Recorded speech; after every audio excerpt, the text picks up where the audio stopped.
Selamat datang di Seni Pasar Modal Channel.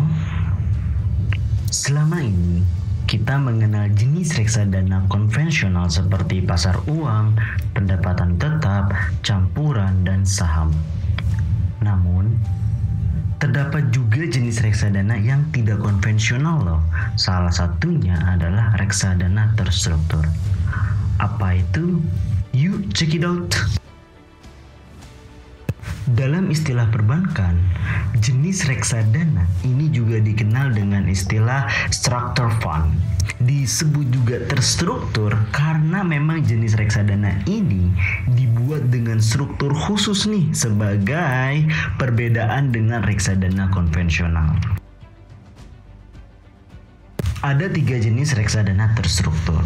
1. Reksadana terproteksi.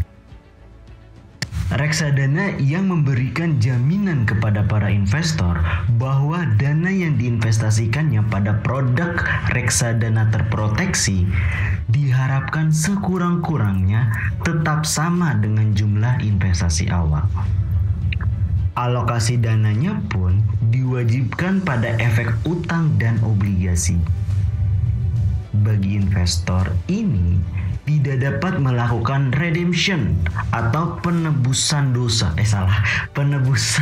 atas unit penyertaan sebelum jatuh tempo.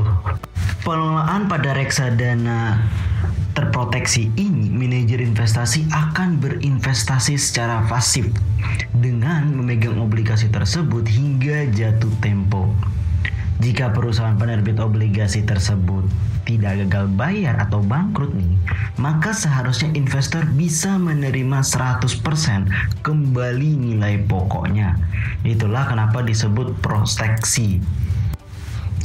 Jadi, bagi investor, reksadana terproteksi ini pada dasarnya hampir sama nih dengan deposito.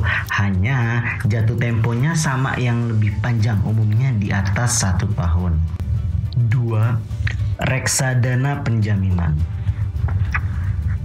Reksadana yang memberikan jaminan atas nilai investasi awal pada saat jatuh tempo. Namun, penjaminan bukan dilakukan oleh manajer investasi, tetapi melalui penjaminan oleh pihak ketiga seperti asuransi. Alokasi dananya pun itu bersifat efek utang, di mana jenis reksadana ini juga belum dikeluarkan di Indonesia. Berbeda dengan reksadana terproteksi yang sudah banyak berkembang di Indonesia dengan jumlah dana kelolaan mencapai lebih dari 55 triliun nih sejak diterbitkan tahun 2005. Hingga saat ini belum ada satupun manajer investasi yang membuat produk ini.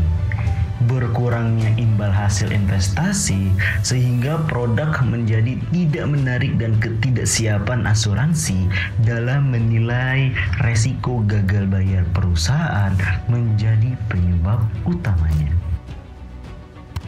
Ketiga, reksadana indeks. Merupakan reksadana yang alokasi dananya nih ditempatkan pada efek yang menjadi bagian dari suatu indeks yang menjadi acuan. Acuannya ya kurang lebih sama kayak indeks-indeks pada umumnya di pasar modal ya. Ada indeks LQ45, indeks Kompas 100, indeks 30 dan lain sebagainya. Tujuan dari manajer investasi di sini itu menyamai hasil investasi reksadana dengan indeks pasar yang menjadi acuan dengan pengelolaan yang bersifat pasif. Artinya, manajer investasi melihat nih berapa besar komposisi saham ataupun obligasi yang masuk dalam suatu indeks. Kemudian, menirunya dalam pengelolaan reksadana. Karena tidak ada upaya untuk mengalahkan hasil investasi dalam jangka panjang. Umumnya tidak berbeda jauh nih atau bahkan ya bisa dibilang sama persis kali ya dengan indeks acuan. Karena pengelolaan yang bersifat pasif, maka biaya manajer investasi yang dikenakan juga pun relatif lebih kecil dibanding dua tadi. Dan jenis reksadana ini itu lebih populer di Amerika Serikat loh, karena berdasarkan studi akademis dalam beberapa dekade, mayoritas reksadana konvensional di sana dalam jangka panjang ternyata kalah dengan indeks acuan. Jadi, daripada bayar mahal-mahal, tapi tujuannya untuk memperoleh hasil di atas pasar tidak tercapai, lebih baik nih beli reksadana yang biasa atau yang biayanya jauh lebih murah, tapi bisa loh memberikan hasil yang optimal. Ya, bisa dibilang satu dayung, dua pulau, tiga pulau terlampaui.